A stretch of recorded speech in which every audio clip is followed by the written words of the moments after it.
Hello everyone. आज हम देख रहे हैं दोष धातु मल मूलम ही सदा देहस्य, इस सिद्धांत का आखिरी पार्ट मल। हम लोगों ने इससे पहले 2 वीडियोस में देखा है दोष और धातुओं के बारे में, ठीक है।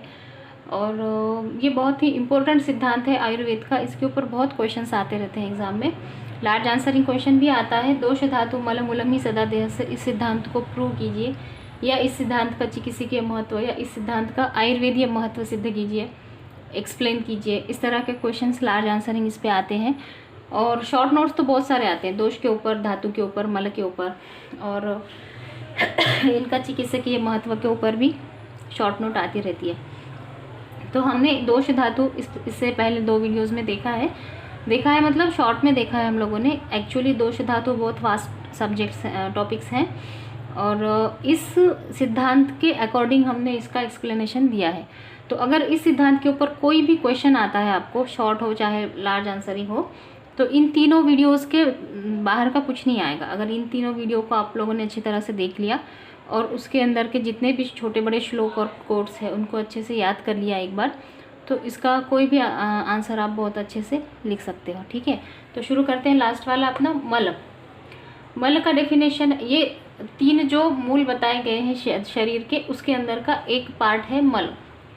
दोष धातु और मल, ये 3 शरीर के देह के मूल है, ऐसा ये सिद्धांत कहता है। और इसके अंदर हमने दोष धातु पहले देखे हैं। मल का डेफिनेशन क्या है? मलिनीकरणात् मलः। इसका मतलब होता है जो मलिन करते हैं शरीर को वो मल, या हम कह सकते हैं जो मलिन भाग होते हैं शरीर के वो मल हैं।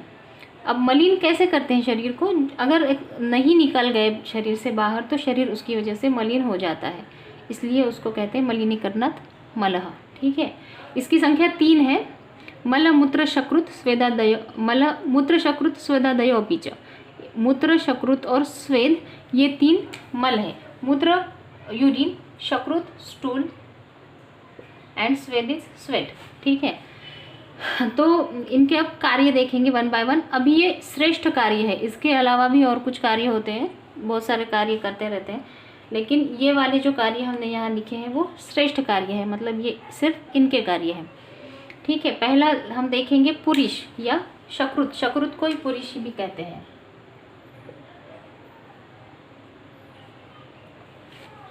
ठीक है। तो पुरुष का कार्य है अवष्टम्भः पुरुषस्य, यानी धारण करना, होल्ड करना। अब हम लोगों ने धारण करने वाली 3 चीज़ें देखी है। अगर किसी ने नहीं देखा है लास्ट लेक्चर तो वो देख ले, हम लिंक डाल देंगे इसमें। हमने देखा कि रक्त धातु जो है वो भी शरीर का धारण करता है, अस्थि धातु जो है वो भी शरीर का धारण करता है। अब रक्त धातु और अस्थि धातु किस तरह से शरीर का धारण करते हैं ये हमने उस लेक्चर में देखा है, तो वो आप लोग जाकर देख ले वहाँ वीडियो में। यहाँ पे है पुरुष भी शरीर का धारण करता है। कैसे करेगा? शरीर मल भाग है पुरुष, यानी स्टूल है, स्टूल शरीर का धारण किस तरह से करता है? तो सिंपल है, अगर किसी को डायरिया है तो उसको वीकनेस आ जाता है, डिहाइड्रेशन हो जाता है। और जब पहले बहुत सारे जो गैस्ट्रो वगैरह डिसीजेस थे, विब्रियो कॉलेरी नाम का जो बैक्टीरिया था, तब उसके ऊपर मेडिसिन नहीं थे जब, तो बहुत सारे लोग डिहाइड्रेशन की वजह से मर जाते थे। तो यहाँ हम ये कह सकते हैं कि अगर एक्सेसिव पुरुष शरीर से बाहर निकल जाता है तो वहाँ पे उसके शरीर का नाश हो सकता है, ठीक है। तो इसका मतलब ये हुआ कि शरीर का धारण करना, यहाँ हम कह सकते हैं शक्ति का धारण करना, शक्ति हम कह सकते हैं, शक्ति का धारण करना ये काम पुरुष का है। एक्सेसिव अगर पुरुष की फॉर्मेशन हो जाए बॉडी में, या जिसको डायरिया हम कहेंगे, तो शक्ति का नाश होता है और उसकी वजह से शरीर का नाश हो सकता है। इसी वजह से जब कोई डिसीज़ है जिसमें शरीर बहुत वीक हो जाता है, जैसे राजयक्ष्मा है, आप लोग देखेंगे बाद में शरीर ये दोष निदान वगैरह सीखते वक्त आप लोग सीखेंगे कि राजयक्ष्मा ये जो व्याधि है इसके अंदर हर धातु का नाश होता है, हर धातु का क्षय हो जाता है, इसको क्षय भी कहते हैं इसीलिए जिसको।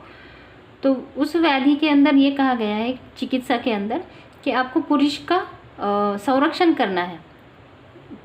कम से कम पुरुष का संरक्षण कर ले तो वो शरीर बचा रहेगा, वो पेशेंट बचा रहेगा, इस तरह से उसका चिकित्सा में बताया गया है। तो ये हुआ पुरुष। नेक्स्ट है मूत्र। मूत्र का श्रेष्ठ कार्य क्या है? क्लेद वहनम। मूत्र से क्लेद वहनम। अब क्लेद क्या है? क्लेद इज शॉर्ट में हम लोग कह सकते हैं जो ऑक्सीडेंट्स फॉर्म होते हैं बॉडी के अंदर उनको हम क्लेद कह सकते हैं, या वो सारी चीज़ें जो थोड़ी बहुत स्टिकी हैं फॉर्म के अंदर और वो वेस्ट प्रोडक्ट है, बायो वेस्ट प्रोडक्ट्स हैं, उनको शरीर से बाहर निकालने का काम मूत्र का है। ठीक है। नेक्स्ट है स्वेद। स्वेदस्तु क्लेद विधृति है। अब यहाँ पे क्लेद का वहन हो रहा है, शरीर से बाहर निकल रहा है क्लेद, और यहाँ पे स्वेद की क्लेद की विधृति हो रही है। विधृति का मतलब होता है उसको वहाँ पे बनाए रखना, त्वचा के ऊपर क्लेद को बनाए रखना, ये स्वेद का काम है। या शरीर के ऊपर आर्द्रता को बनाए रखना, उसका संतुलन रखना, ये स्वेद का कार्य है। अगर सर्दियों में जब हम लोगों को स्वेद प्रवृत्ति नहीं होती, स्वेटिंग बिल्कुल नहीं होता सर्दियों में, तो स्किन ड्राई हो जाती है, स्केल्स आ जाते हैं बहुत सारे लोगों को। तो इस वजह से इसको सॉफ्ट रखना बहुत ज़रूरी है, स्किन को हाइड्रेटेड एंड मॉइस्चर वाला जो है स्किन को रखना, ये काम जो है स्वेद का है। क्लेद को वो वहाँ पे बनाए रखता है, जिसकी वजह से त्वचा रुक्ष नहीं होती, सॉफ्ट रहती है, आर्द्रता वहाँ पर बनी रहती है। 3 देखे हम लोगों ने, अवष्टम्भः पुरुषस्य मूत्रस्य क्लेदवहनम स्वेदस्तु क्लेद विधृति। ठीक है। वाग्भट के अंदर, वाग्भट सूत्र स्थान के ये श्लोक है, हम लोग वहाँ लिखना भूल गई मैं।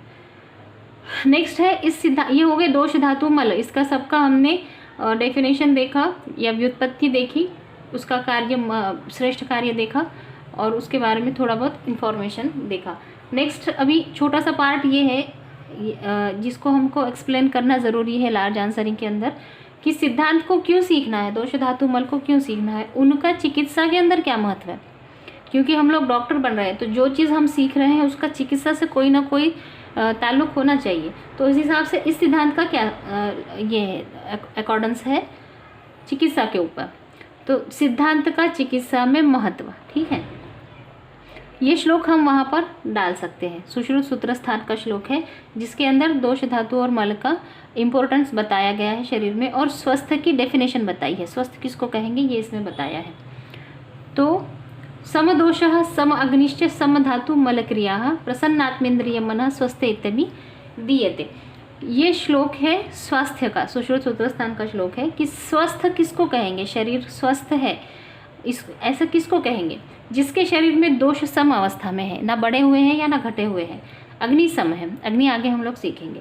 सम धातु, अग्नि यानी जिससे डाइजेशन होता रहता है, इन शॉर्ट अग्नि बहुत वास्ट है वो भी टॉपिक, लेकिन इन शॉर्ट जिससे डाइजेशन हो रहा है शरीर के अंदर, वो सारी चीज़ें। सम धातु, धातु को सम अवस्था में रखना, कम भी नहीं ज़्यादा भी नहीं।